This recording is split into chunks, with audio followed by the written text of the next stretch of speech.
Welcome to Brandon Debunks the World. So yeah, put on your swimmies because we're going to dive headfirst into the shallow end. Don't forget to like, share, subscribe, and visit us on Patreon, or the loan shark's going to cut off my little toe.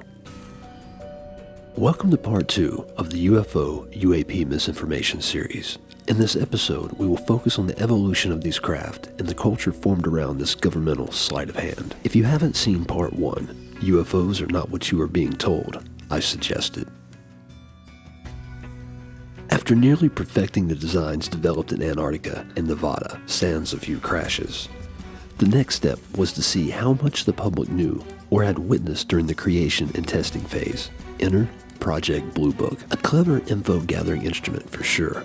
Around this time, they were also testing craft against U.S. fighter jets in American airspace, some rather high profile, notably a full display for Washington, D.C. from July 12th to 29th, 1952, as well as a pilot's death resulting from one of these chases. Guess they showed the higher-ups questioning the sustained flyover of major capital was possible against period area defense and radar, you know. Notably, as time went on and the tech evolved, they ventured out into areas of the world, testing where we had allies and bases to ensure any failure would be contained and covered up with minimal chances of a leak. The UFO culture ballooned and became something of a cash cow, with Roswell being the mecca. At this point, the craft were starting to venture into other designs. We're starting to see orbs, the cigar shape, and even occasionally the triangle. I'd like to point out, pre-1980, any triangle was most likely old-tech stealth or spy planes.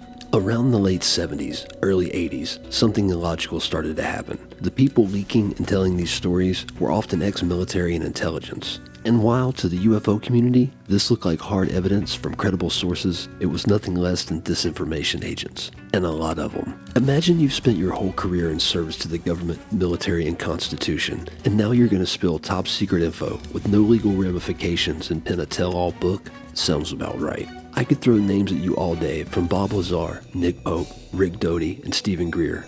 Just watch Mirage Men. No need to rabbit hole.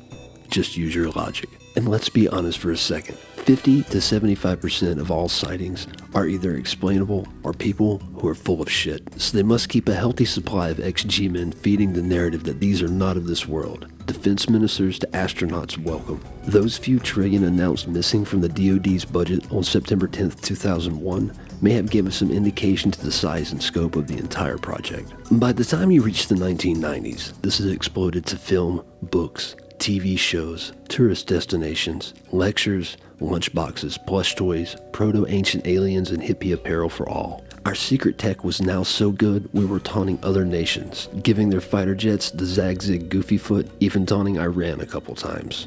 You know, just because we can. By this point, crashes had become unheard of, or at least nowhere near the number reported between 1947 and 1970. As we leave the last century and move into the new millennium, the need to keep these advanced craft unseen weighs less, and by this point, the public has accepted these are aliens. This isn't the panic that came from the 40s, 50s, and 60s, with the townies getting all up in a pitchfork mob, and by all accounts, they had perfected several designs, often seen in specific training areas off the east and west coast of America by U.S. fighter pilots. What better place to test? Over water, in case of a lost asset? You were testing against the world's best military, and for some reason, the U.S. has never taken aggressive action, even in one instance. All the while tracking and giving comprehensive data to the military complex, with no servicemen being none the wiser. There are a plethora of sightings and accounts witnesses and police report through the decades, and they all point to one thing.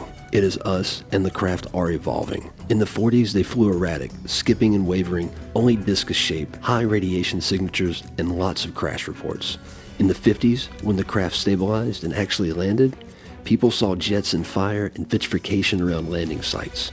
In the 60s, they left more geometric, less irradiated markings, but still some scorching. In the 70s and 80s, all that vanished, and they became more controlled in appearance and displaying even more advanced flight characteristics, with lower altitude flights, as opposed to the super high altitude ones tracked in the late 40s by Russian and European radar around the North Atlantic, flying at 60,000 feet and 4,000 miles per hour, coming from the Arctic usually.